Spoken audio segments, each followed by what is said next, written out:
Hello everyone, my name is Som Singer. मैं स्वागत करता हूं आपके अपने यूट्यूब चैनल प्रेपली क्लासेस में। आज जो पिछले चैप्टर में 9th क्लास का जो पॉलिनोमियल हुआ था उसी को आगे लेके चलते हैं। आज जो फैक्टराइजेशन हम सीखेंगे वो चालू करेंगे क्यूबिक पॉलिनोमियल का।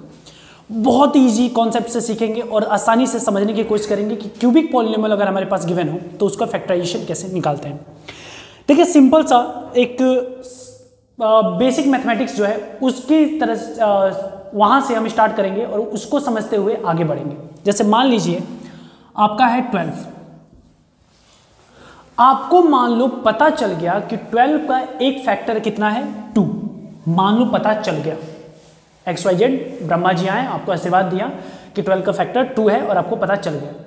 तो आप फिर 2 को 12 को डिवाइड कर दोगे तो आंसर कितना आएगा 12। जैसे ही 12 को मैं 2 से डिवाइड करूंगा आंसर आएगा 6। और 6 के दो और फैक्टर लिख सकता हूं, 2 और 3।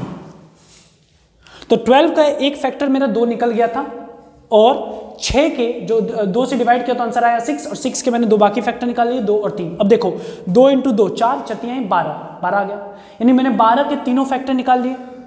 यानी प्रोसीजर क्या है कि आपको एक फैक्टर पता करना है, उस फैक्टर से आपको पूरे के पूरे पॉलिनोमियल को डिवाइड करना है। जो आंसर आएगा, अब जो आएगा वो क्वाड्रेटिक आएगा और क्वाड्रेटिक का फैक्टराइजेशन हम जानते हैं तो हम बाकी 2 फैक्टर भी निकाल लेंगे। तो फिर से प्रोसीजर एक बार रिवाइज कराता हूँ कि सबसे पहले आपको एक फैक्टर पता करना है, वो फैक्टर पता होने के बाद पॉलिनोमियल को डिवाइड करना है। जैसे ही क्यूबिक पॉलिनोमियल को डिवाइड करोगे तो जो आंसर आएगा वो आएगा क्वाड्रेटिक। फिर क्वाड्रेटिक आएगा, उसको फैक्टराइज कर देना स्प्लिटिंग मेथड से, तो आपके तीनों फैक्टर्स पता चल जाएंगे। इसी मेथड को यूज करते हुए हम इस क्यूबिक पॉलिनोमियल का फैक्टराइजेशन निकालेंगे। तो जो आपको पहला जो आपका फैक्टर निकालना है, जो ब्रह्मा जी बता के जाते हैं, कौन सा कैसे निकालेंगे, उसको निकालने के लिए आपका जो कांस्टेंट टर्म है उसको ध्यान से देखोगे।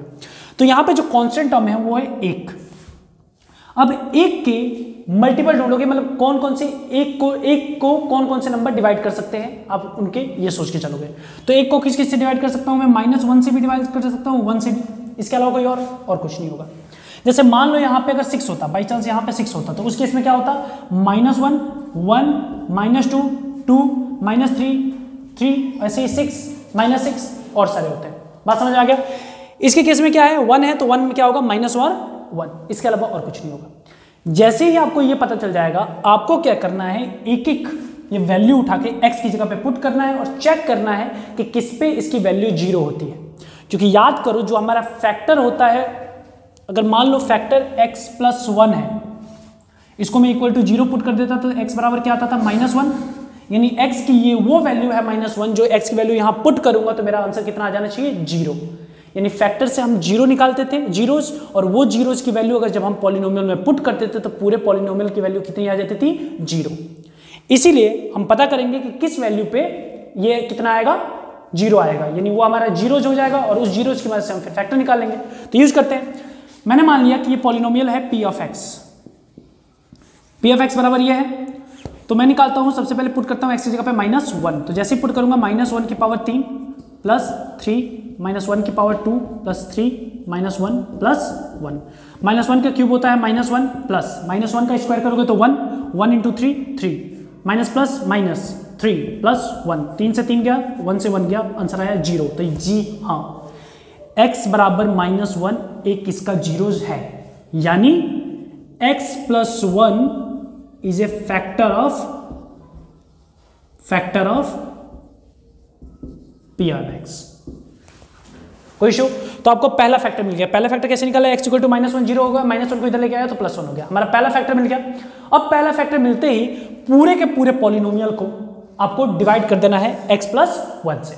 चलिए करते हैं, मैं यहां पर करता हूं कुछ मिटा के। जो हमारा पॉलिनोमियल था वो क्या था, x³ + 3x² + 3x + 1। अब इसको मैं डिवाइड करूंगा किससे, x + 1 से।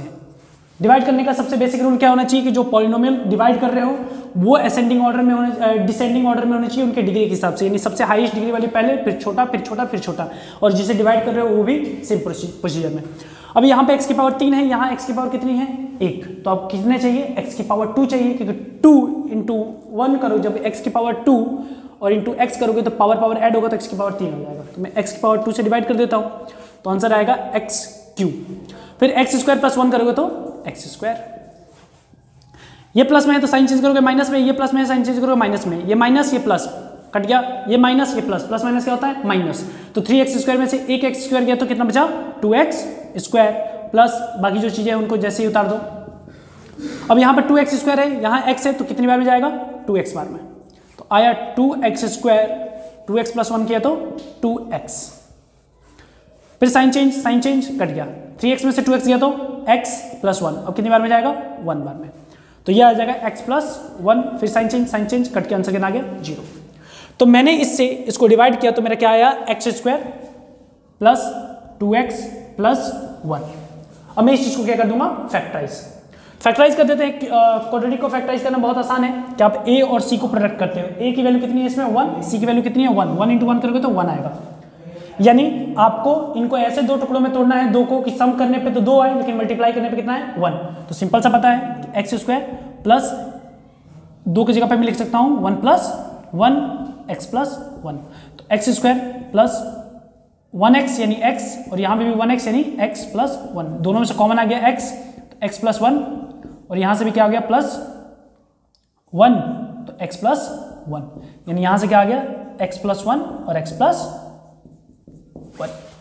यानी इस क्यूबिक पॉलिनोमियल के जो तो हमारा था x³ + 3x² + 3x + 1, इसके 3 होंगे फैक्टर्स, वो कौन कौन से होंगे, पहला तो होगा x + 1 जो हमने हिट एंड ट्रायल मेथड का यूज करके निकाला था, और बाकी जो डिवाइड करके निकाला था उससे भी 2 हैं x + 1 और x + 1, यानी ये x + 1 का होल क्यूब है। तो मैं आशा करता हूं आपको ये कॉन्सेप्ट समझ में आ गया होगा। क्यूबिक पॉलिनोमियल बहुत आसान है और इसी मेथड से आपको सारे क्यूबिक पॉलिनोमियल के फैक्टराइजेशन निकालने होते हैं। अगर ये वाला डिवाइड वाला समझ में नहीं आया होगा तो एक बार मुझे कमेंट सेक्शन में मैसेज कर दीजिएगा कि आपको ये नहीं समझ में आया, तो नेक्स्ट वीडियो में इस टॉपिक भी बना दूंगा। वैसे मैं बनाऊंगा पर आप अगर कमेंट कर दोगे तो मैं जल्दी बना दूंगा। थैंक यू, आज के लिए इतना ही।